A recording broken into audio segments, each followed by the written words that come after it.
Ce sont des lits lourdement équipés qui font leur entrée dans le service de réanimation. 2 personnes sont venues s'ajouter aux 8 patients franciliens déjà présents depuis mercredi. Ils ont entre 40 et 80 ans. Certains présentent des facteurs de risque tels que diabète ou hypertension. Tous sont arrivés sous ventilation artificielle, mais 2 d'entre eux ont déjà pu être désintubés. On en a déjà qui ne sont plus sous ventilation invasive. Qui vont mieux donc. Qui vont mieux.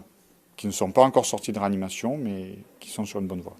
L'accueil des patients a été minutieusement préparé et tout se déroule dans le plus grand calme. Les soignants ont appris comment dresser un rempart contre le virus. Un virus qui se diffuse par gouttelette. Du coup, notre tenue est contaminée par le virus. Donc au moment du déshabillage, il y a tout un processus qu'on doit respecter pour éviter de diffuser le virus dans l'air qui nous environne. Charlotte, masque, gants, blouse intégrale, lunettes.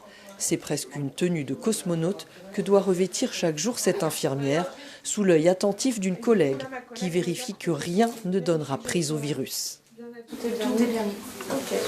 Et là, du coup, je commence ma journée et je rentre dans le service. Parmi les soignants de l'hôpital militaire de Brest, certains, comme Marilyn, ont combattu le virus Ebola en Guinée en 2015. Leur expérience permet de rassurer leurs collègues. On est plus serein, parce qu'on a déjà vécu. Ça nous permet aussi de donner à nos collègues en fait un petit peu de sérénité en disant qu'on applique les procédures et ça se passe bien quoi. La réanimation est un service gourmand en personnel. Les malades nécessitent une surveillance de tous les instants.